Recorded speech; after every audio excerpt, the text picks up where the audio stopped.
Antes del amanecer, 3 de los asesores de mayor confianza del rey Carlos entregaron sus pases de seguridad, vaciaron sus escritorios y salieron del palacio de Buckingham sin permiso. Su renuncia conjunta no fue causada por el salario, un escándalo o el agotamiento. Contenía una devastadora declaración. El rey estaba demasiado indispuesto para controlar la maquinaria del Estado. Camila había comenzado a intervenir en decisiones reservadas al soberano y ellos no servirían bajo su liderazgo. Antes de profundizar en lo que esto realmente significa para la familia real, asegúrate de suscribirte para no perderte ninguna actualización. A las 4:40 de esa mañana, el secretario privado del rey entró en la sala de correspondencia y se detuvo en seco. 3 sobresellados yacían uno al lado del otro marcados para Carlos. Un secretario privado es el alto funcionario que gestiona el trabajo sensible del soberano. Y él sabía que no se trataba de partidas ordinarias. Las firmas pertenecen al asesor constitucional principal, al director de asuntos reales y al enlace de la corona con el gobierno. Juntos, custodiaban las decisiones de la monarquía. Carlos recibió las cartas en su sala de estar privada. Leyó la primera página 2 veces, se quitó las gafas y las colocó cuidadosamente al lado del expediente. El ayudante esperaba ira, pero no llegó ninguna. Ese silencio era peor. Llevaba el peso de un hombre dándose cuenta de que quienes debían proteger su autoridad creían que se la habían arrebatado. Camila entró, esperando una actualización médica, y encontró el paquete de renuncia en sus manos. Se acercó, preguntó qué había pasado y extendió la mano hacia los papeles. Charles los retiró. El gesto fue sutil, pero ella lo vio. También el ayudante. En ese movimiento, el rey expuso una fractura que ninguna declaración pública podría ocultar. El párrafo final golpeó más fuerte que todo lo anterior. Los consejeros habían escrito: juramos servicio a la corona, no obediencia a un sustituto no electo. La corona significa la autoridad legal de la monarquía, no meramente a la persona que la lleva, lo que hace que la acusación sea explosiva. Los funcionarios restringieron inmediatamente la carta, temiendo que una sola frase filtrada pudiera desencadenar una crisis constitucional. Sin embargo, la evidencia más perturbadora no estaba dentro de los sobres. Los 3 funcionarios dejaron atrás un maletín rojo cerrado con llave que contenía copias de horarios, notas de reunión alteradas, instrucciones escritas a mano relacionadas con Camila y una lista de decisiones estatales que creían que habían sido redirigidas sin la aprobación informada de Charles. William fue convocado antes del desayuno y se le dijo que la monarquía había sufrido una ruptura constitucional interna. Entró en la habitación de su padre, vio los papeles y miró hacia la reina consorte. William comprendió la verdad. Esto no era una crisis de personal. Era una acusación contra la mujer al lado del trono. Y el siguiente shock vendría de aquellos que sabían hasta dónde había llegado su influencia. No eran empleados rebeldes que buscaban atención. Eran las personas que habían protegido secretos reales a través de enfermedades, turbulencias políticas, escándalos familiares y luto nacional. Cada uno había pasado décadas defendiendo la corona del tipo de inestabilidad que ahora se extendía por el palacio. Su partida tuvo un peso aterrador porque entendieron la diferencia entre apoyar a un monarca debilitado y transferir silenciosamente su autoridad a alguien a quien la Constitución nunca había facultado para ejercerla. Sir Alistair Pembroke sirvió a la monarquía durante 32 años, y casi nadie lo había oído alzar la voz. Como asesor constitucional principal, guiaba al soberano sobre los límites legales del poder real. Es decir, ayudaba a garantizar que los deseos personales nunca se convirtieran en autoridad ilegal. Registraba cada instrucción, cuestionaba cada cambio inusual y se negaba a modificar el lenguaje constitucional solo porque a alguien poderoso le resultaba inconveniente. Margaret Ellison llevaba una carga diferente. Como directora de asuntos reales, controlaba el flujo de información sensible entre Carlos, los altos miembros de la realeza, los funcionarios del gobierno y los departamentos del palacio. Daniel Mercer, por su parte, se aseguraba de que la correspondencia ministerial llegara al rey sin ser alterada, retrasada o suavizada. Juntos, los 3 asesores formaron una barrera entre la influencia privada y el deber público. Una vez que esa barrera se derrumbó, la monarquía misma se volvió vulnerable. Margaret se sentó sola en su oficina vacía poco antes de irse y tomó de la estantería una fotografía enmarcada de la difunta reina. Recordó haber prometido que la continuidad estaría protegida incluso durante la incertidumbre. Sus manos se apretaron alrededor del marco, pero ella lo devolvió lentamente a su lugar. Llevárselo se sintió como admitir la derrota. Dejarlo atrás se sintió como abandonar la promesa. Daniel encontró a Alistair cerca del escritorio de seguridad y confesó que renunciar se sentía como abandonar a un rey enfermo. El consejero mayor escuchó sin interrupción. Luego respondió en voz baja que quedarse significaría ayudar a otras personas a hablar en nombre de Charles. Ninguno de los hombres se miró cuando el sello de seguridad final golpeó sus formularios de salida. El sonido hizo que la decisión pareciera permanente. La alarma había crecido después de que las sesiones informativas médicas comenzaran a producir cambios inexplicables en los horarios del Estado. Las audiencias se acortaron sin aprobación clara. Documentos ministeriales desaparecieron durante horas. Decisiones que Charles ya había aceptado regresaron con diferentes instrucciones adjuntas. Estos cambios importaban porque los negocios del Estado dependen de la certeza de que el soberano ha entendido y aprobado personalmente lo que se emite en su nombre. Margaret había presenciado ella misma el momento más perturbador. En un relato documentado dentro del maletín rojo cerrado, describió al secretario privado de Camila llegando con enmiendas escritas a mano a un informe gubernamental antes de que el rey lo hubiera leído. Al ser cuestionado, el funcionario respondió que la reina consorte estaba protegiendo a su majestad de presiones innecesarias. Margaret comprendió de inmediato lo que esas palabras ocultaban. William conoció el detalle final antes de que los consejeros se marcharan.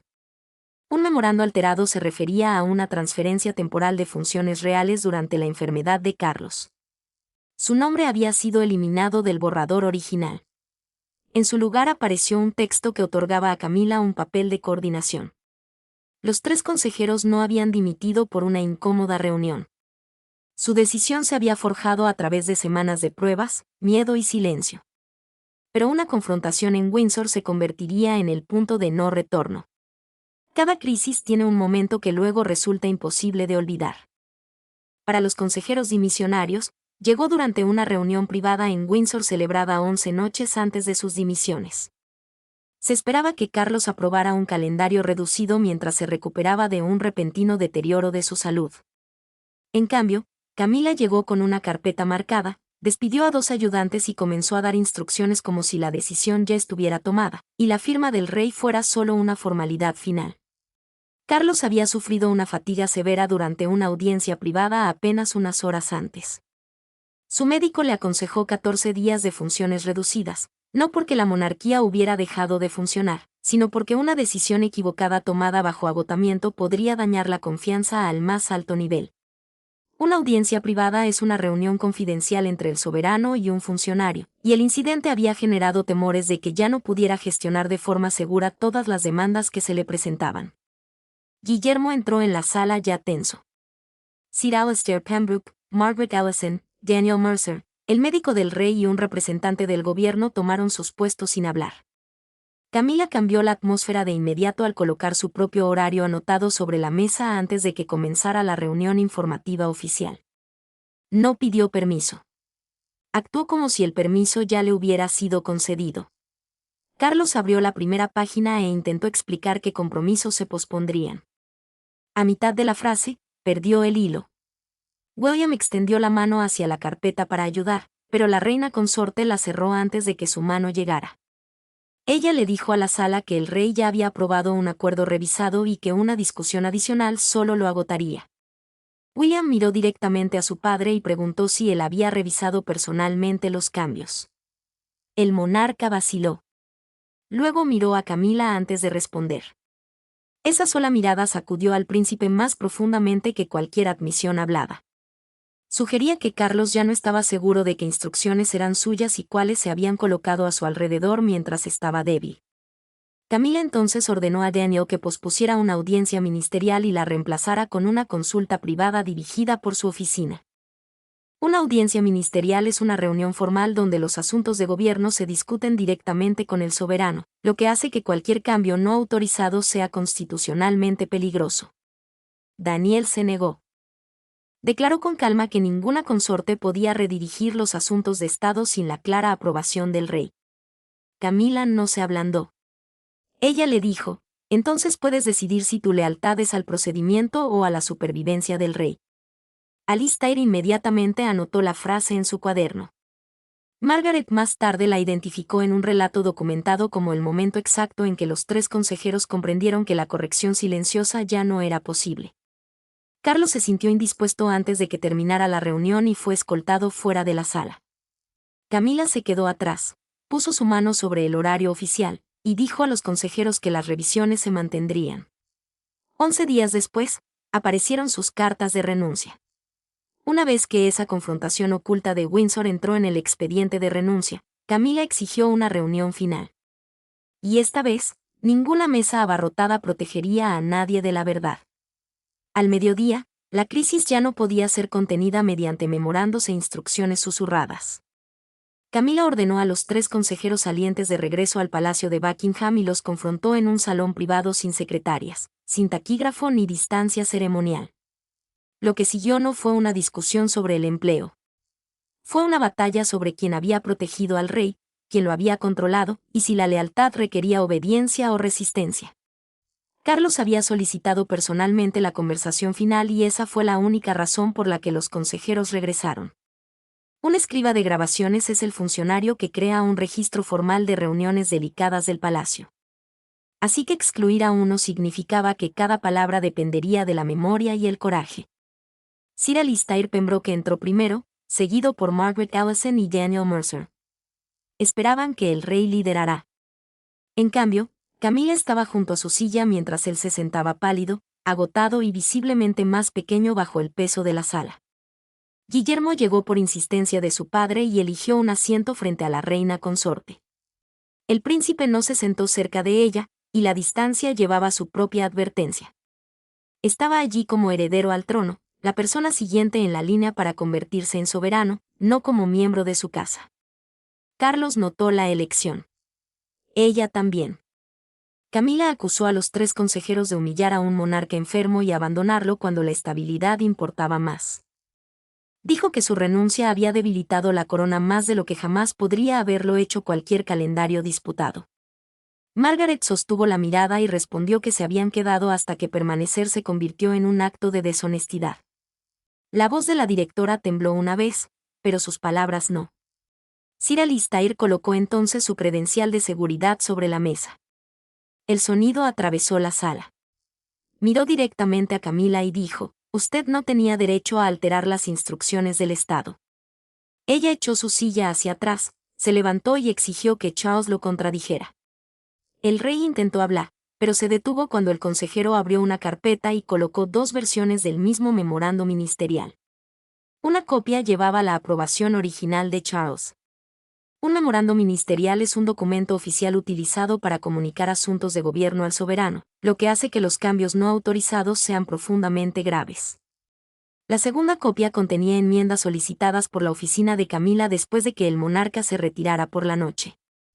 Alistair explicó que ambas versiones se habían conservado en un registro documentado antes de la renuncia. Daniel asestó el golpe final. Reveló que la copia alterada se había enviado bajo la frase «la opinión asentada de su majestad». Aunque ningún registro mostraba que Charles lo hubiera revisado, la expresión de William se endureció. La sospecha desapareció. La certeza la reemplazó. Charles finalmente miró a Camila y le preguntó si ella había autorizado la alteración. Ella admitió que había hecho lo necesario para evitar que el Estado lo viera debilitado. El rey no ofreció defensa. Simplemente pidió a todos que se fueran excepto William. La interferencia era ahora innegable. Pero quedaba una pregunta más oscura. ¿Cómo había ganado Camila suficiente control para que su voz sonara exactamente como la del rey? La influencia de Camila no había aparecido de la noche a la mañana. Se había extendido a través de reuniones canceladas, horarios reescritos, actualizaciones médicas privadas y un círculo creciente de personal que creía que estaba protegiendo a Charles de la presión. Ninguna decisión individual parecía una toma de poder. Juntas formaron algo mucho más peligroso. Un sistema silencioso en el que el acceso al rey podía ser restringido. La información podía ser filtrada y las instrucciones podían salir del palacio llevando su autoridad antes de que él las entendiera completamente. Charles permaneció sentado después de la confrontación mientras William cerraba la puerta detrás de los demás. El rey admitió que la oficina de su esposa había recibido inicialmente un mayor acceso a su calendario de información diaria solo como medida temporal. Un calendario de información es el horario controlado que muestra que funcionarios, documentos y asuntos de Estado llegan al soberano cada día. El cambio se había planeado para reducir la tensión durante el tratamiento, pero el acceso temporal se había convertido lentamente en influencia permanente. Guillermo escuchó mientras su padre explicaba cómo se había ampliado el acuerdo. El secretario privado de Camila comenzó a asistir a reuniones que antes estaban reservadas para el personal constitucional. Las solicitudes para ver al monarca se dirigían a través de la casa de la reina consorte antes de llegar a sus propios asesores. Eso importaba porque quien controlara el acceso podía decidir qué problemas parecían urgentes, qué voces se escuchaban y qué decisiones podían posponerse hasta que el agotamiento hiciera que la resistencia fuera menos probable. Carlos bajó la voz y admitió que a menudo aprobaba documentos tarde por la noche mientras luchaba por concentrarse. Confiaba en Camila para explicarle que podía esperar y que exigía atención inmediata. El príncipe preguntó si entendía que las instrucciones del Estado habían sido posteriormente modificadas en su nombre. El rey respondió, entendí que ella me estaba ayudando. Luego bajó la mirada, porque incluso él podía oír la dolorosa diferencia entre ayuda y control. William abrió el maletín rojo abandonado y encontró un gráfico preparado por los asesores salientes. Trazaba 11 decisiones importantes redirigidas a través de la oficina de Camila, incluyendo audiencias ministeriales, nombramientos reales, representación en el extranjero, reestructuración de la casa y preparativos para una incapacidad temporal.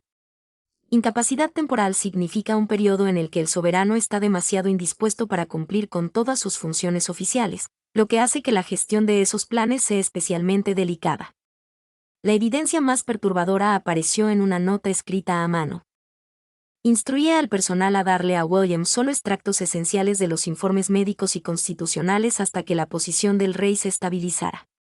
Una comparación documentada de la caligrafía vinculó las palabras a las anotaciones personales de Camila. El futuro rey leyó la frase 2 veces, y luego preguntó por qué su acceso había sido restringido en el preciso momento en que su padre más lo necesitaba.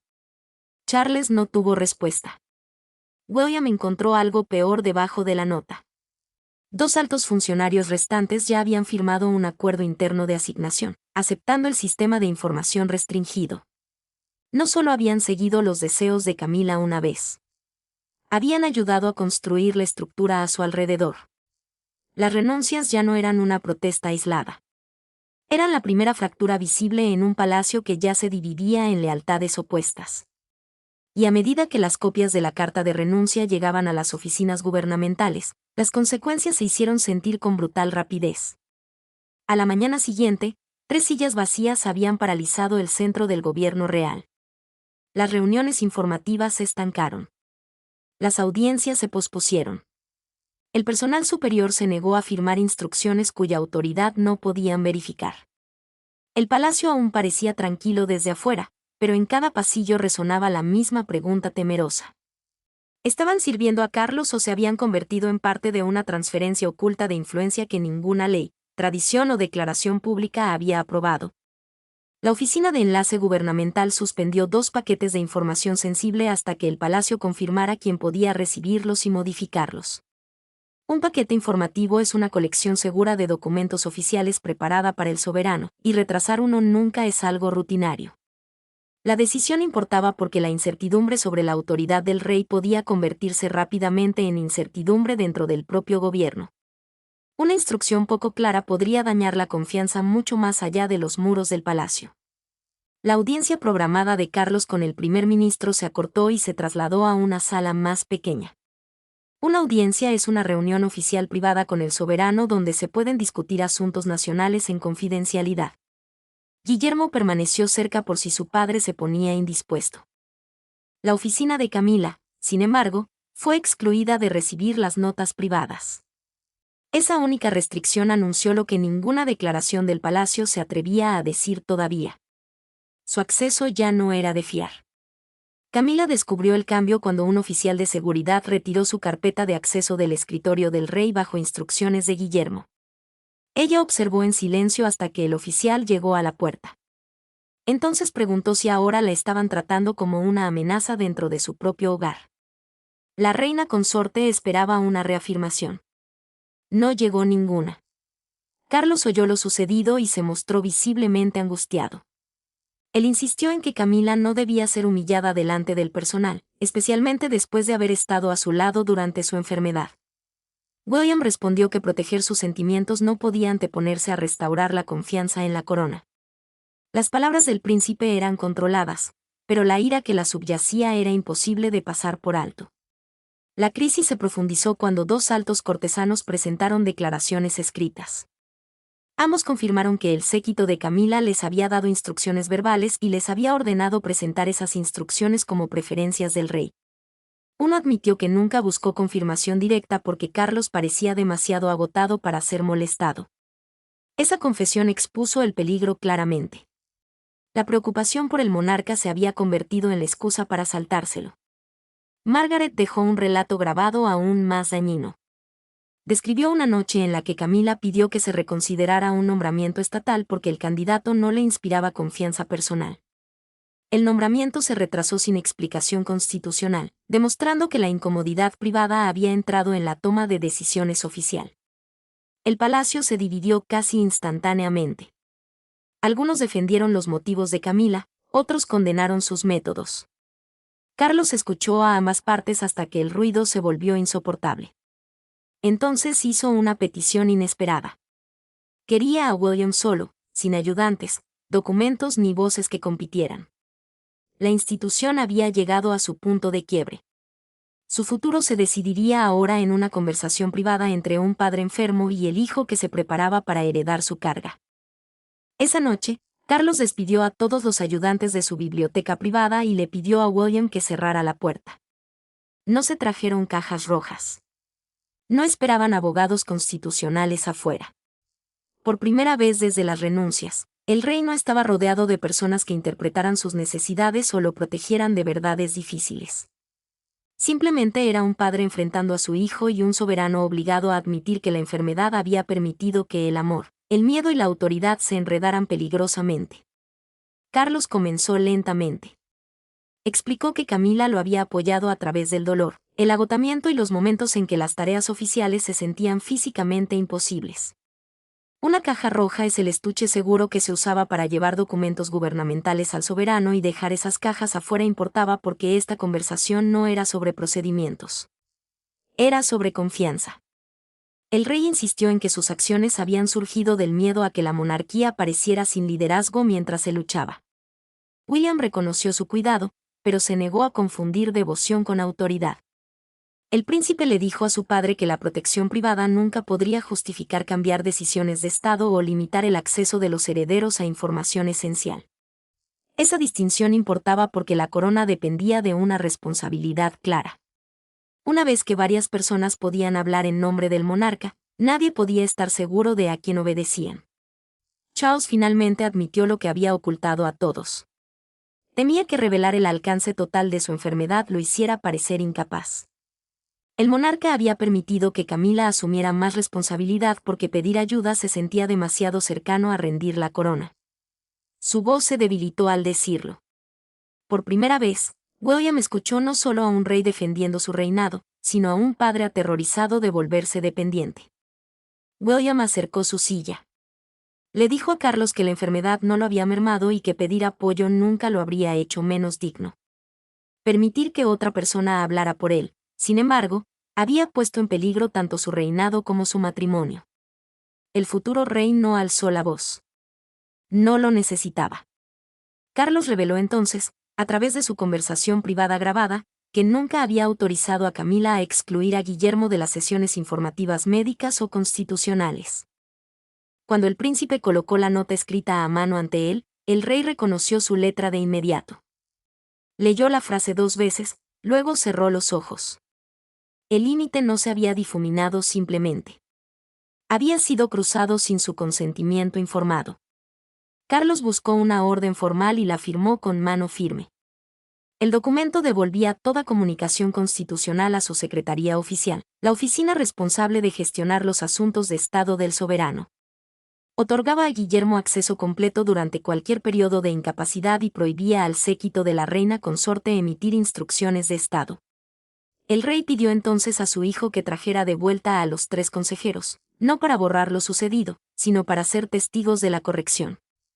Carlos había recuperado su autoridad en privado. Sin embargo, fuera de los muros del palacio, una imagen de periódico estaba a punto de convertir la alarma oculta en una rendición de cuentas nacional. A las 6 de la mañana siguiente, Gran Bretaña se despertó con una portada como ninguna que el palacio hubiera temido. Debajo de una fotografía de 3 escritorios vacíos dentro de una oficina real oscura, un titular se extendía por toda la página. Servimos al rey, no a la sombra que lo rodea. La imagen capturó el estado de ánimo público al instante. Esto ya no eran chismes sobre rivalidades domésticas. Era una advertencia de que las personas en quienes se confiaba para proteger la corona creían que su autoridad se había visto comprometida. Los locutores interrumpieron sus programas matutinos a los pocos minutos. Explicaron la diferencia entre el poder oficial del soberano y la influencia de un consorte real. Un consorte es el esposo o la esposa de un monarca reinante. Pero esa posición no otorga control independiente sobre las decisiones del Estado. La distinción importaba porque el público ya no se preguntaba si Camila había apoyado a Carlos. Se preguntaban si el apoyo se había convertido en mando. El Palacio de Buckingham emitió un breve comunicado describiendo las renuncias como un asunto interno de personal. La respuesta falló casi de inmediato. Una cadena nacional obtuvo partes de la carta conjunta y las leyó en voz alta durante un programa en vivo. Las palabras sobre servir a la corona en lugar de a un sustituto no electo llegaron a millones antes de que los funcionarios del palacio pudieran contenerlas. William observó la cobertura junto a Catherine, su mandíbula tensándose cuando los comentaristas sugirieron que la Casa Real había ocultado deliberadamente la gravedad del estado de Charles. La princesa vio la ira crecer en él y le instó a la moderación. Ella le recordó al futuro rey que el público necesitaba tranquilidad, no otro conflicto familiar desarrollándose en público. Él escuchó, pero su silencio reveló cuán profundamente le había afectado la acusación. Camila se sentó sola mientras un locutor describía su conducta como una intervención protectora que se convirtió en una estructura de mando no autorizada. La reina consorte permaneció inmóvil hasta que las imágenes mostraron multitudes reuniéndose cerca del Palacio de Buckingham con pancartas que decían: "La corona debe hablar con una sola voz". Apagó el televisor, pero las palabras ya habían entrado en la conversación nacional. Las campanas de una iglesia cercana comenzaron a sonar durante un reportaje en vivo desde las puertas del palacio. La multitud enmudeció cuando el estandarte real se alzó sobre el edificio. El estandarte real es la bandera que se iza cuando el soberano está presente y su aparición transmitió un mensaje poderoso. Carlos aún estaba dentro. La monarquía aún se mantenía, pero todos los presentes entendieron que la institución había sido herida. Carlos autorizó una declaración formal antes del mediodía. La declaración confirmó que cada decisión de Estado permanecería bajo su autoridad constitucional con Guillermo asistiendo abiertamente durante periodos de enfermedad. También limitó el rol de Camila a apoyo personal y ceremonial. El rey finalmente había trazado la línea que los asesores creían que había desaparecido. La ira pública comenzó a amainar, pero la crisis no había terminado. Gran Bretaña había recibido un reaseguro. El palacio aún debía un veredicto. Dentro, Carlos, Camila, Guillermo y los 3 asesores se prepararon para reunirse una última vez. La reunión final comenzó sin ceremonia. Ningún fotógrafo esperaba. No se había preparado ninguna declaración pública. Carlos se sentó a la cabecera de la mesa, Guillermo a su derecha, y Camila varios asientos más allá. Frente a ellos estaban los 3 consejeros cuya partida nocturna había llevado a la monarquía al borde de la humillación constitucional. Para cuando las puertas se reabrieron, la corona recuperaría el control, pero la confianza dentro del matrimonio real nunca volvería a ser la misma. Carlos miró a Sir Alastair Pembroke, Margaret Allison y Daniel Mercer antes de hablar. Les agradeció por obligar al palacio a enfrentar un peligro que había intentado excusar como protección. El rey admitió que sus renuncias no fueron actos de traición. Fueron un último acto de servicio de personas que entendieron que la lealtad a la corona a veces requería resistencia a quienes estaban más cerca de ella. Carlos ofreció a los tres sus puestos de vuelta bajo un nuevo protocolo escrito. Un protocolo es un conjunto formal de reglas que definen cómo deben manejarse las decisiones oficiales. A partir de ese momento, cada instrucción estatal se originaría en el soberano, se registraría formalmente y permanecería accesible a William siempre que la enfermedad impidiera a su padre asumir la carga completa del deber. Margaret aceptó solo después de que el monarca le diera una garantía personal. Ningún funcionario volvería a verse obligado a elegir entre la obediencia a un miembro de la Casa Real y la lealtad a la institución. Ella se emocionó hasta las lágrimas cuando él admitió que su partida lo había salvado de perder autoridad sin siquiera darse cuenta. Daniel bajó la cabeza. Sir Alistair simplemente asintió, pero el alivio en la sala era inconfundible. Camila finalmente rompió su silencio a través de una declaración grabada durante la reunión privada. Se disculpó por haber cruzado la línea entre apoyar a su esposo y gobernar a través de él. La reina consorte no alegó inocencia.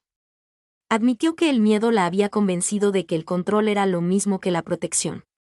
Charles respondió en voz baja que el amor podía explicar el miedo, pero nunca excusar decisiones tomadas en nombre de otra persona. El rey entonces entregó la consecuencia. Él retiró la oficina de Camila de toda correspondencia estatal, despidió a los dos cortesanos que habían transmitido instrucciones no autorizadas y ordenó una revisión completa de cada decisión alterada durante su enfermedad. Ella permanecería a su lado como su esposa, pero ya no tendría acceso a la maquinaria a través de la cual se gobernaba el país. William recibió la responsabilidad que le había sido ocultada. El príncipe fue formalmente designado para coordinar las funciones constitucionales siempre que Carlos no pudiera manejar la carga de trabajo completa por motivos médicos. El acuerdo sería transparente, limitado y públicamente reconocido. Ninguna casa real volvería a operar en las sombras de la autoridad de los soberanos. Los tres consejeros regresaron, pero la monarquía no salió indemne. Carlos conservó la corona. William aceptó la carga que le esperaba. Camila permaneció al lado de su esposo. Sin embargo, la confianza entre ellos llevaba una herida permanente. No había más misterio ni batalla sin resolver. 3 sirvientes se habían marchado en lugar de ayudar a otro a gobernar en nombre del rey. Y al hacerlo, salvaron la legitimidad de su reinado. Gracias por ver. Por favor, no olvides dar me gusta y suscribirte y nos vemos en el próximo.